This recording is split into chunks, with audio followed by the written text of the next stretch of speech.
Moi, je considère que la trisomie, c'est pas un handicap. C'est une beauté d'un enfant différent. Parce que l'enfant nous apporte d'autres choses.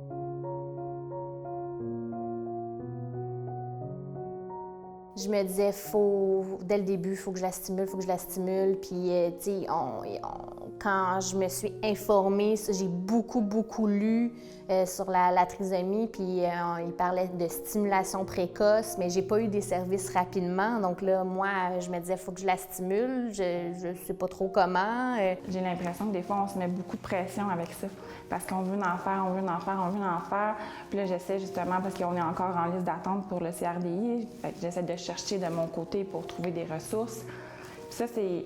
Mais en même temps, Noah n'a pas de problème de santé, fait que j'essaie toujours de me ramener à ça puis de me dire « OK, là, c'est pas si pire, mais quand même, on veut l'outiller. » Puis de ne pas avoir de ressources par moment, je trouve ça épuisant. Je suis toujours avec elle tous les jours, donc il faudrait que je prenne vraiment 1 heure par jour, là, faire des exercices avec elle. Mais tu sais, à un moment donné, je me suis dit, il faut que je sois une maman aussi et que j'ai du plaisir avec elle. Vaut mieux une mère bien heureuse, en forme et en santé avec elle que juste être acharnée à la stimuler. Toutes les choses, les petites choses qu'il faisait, on était comme « Wow, c'est cool! » Fait que, tu sais, je pense que ça nous permet de le trouver encore plus cool pour ça. Parce qu'on apprécie vraiment tous ces petits progrès là, au quotidien, là, des choses banales là, qu'avec un autre enfant, tu fais « je croirais que c'est normal, tu sais. » La propreté, quand il s'est mis à marcher, quand on le voit évoluer dans son langage. Là, dernièrement, il s'est mis à découper. Donc, c'est vraiment sur tous les plans là, que ça peut être aussi bien du langage que de la motricité, que de l'autonomie, ces petites victoires-là. Puis après, ça peut être aussi juste son intégration. On voit que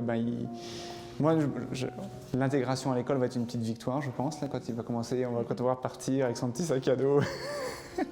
Et puis dans le bus, là, ça va être touchant. Là. Puis pour moi, c'est une victoire parce que c'est une étape qu'il franchit, puis pour le moment, il les franchit bien.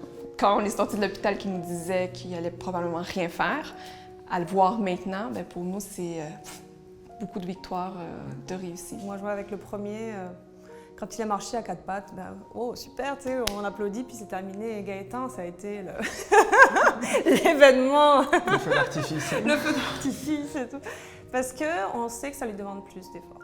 On sait que pour lui, c'est pas facile. Et que quand il le fait, c'est qu'il a mis l'effort derrière. C'est pas intuitif, c'est de l'effort qui est mis sur chacune des étapes qui passent. C'est ça qu'il faut toujours chercher et toujours trouver parce qu'il se rend compte qu'il a des difficultés, surtout au niveau langage, et il se rend compte que les gens ne le comprennent pas.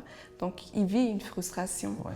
Donc, on essaie de lui faire vivre autrement d'autres choses pour pouvoir compenser. C'est juste autre chose, ça t'amène une autre façon de voir la vie, puis de profiter de chaque moment.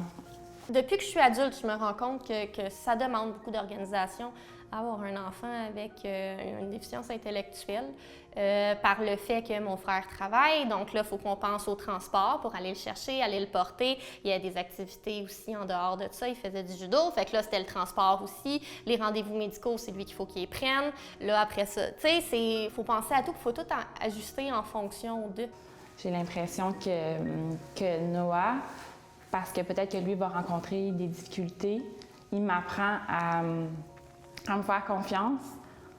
Puis moi, je me rappelle, quand j'ai su ça, j'allais sur Internet, puis je capotais parce que c'était avant que je trouve des femmes qui ont vécu ça, mais c'était juste négatif. Puis moi, je me suis dit, oui, on a nos moments difficiles, mais est-ce qu'on veut juste montrer aux gens que c'est possible d'avoir une famille unie, puis c'est possible d'être heureux avec un enfant qui a une différence? Donc, on essaie de mettre de la joie et de l'énergie là-dedans parce que si ça peut aider une femme, un père, une grand-mère qui vit ça, bien, ça fait notre journée, là.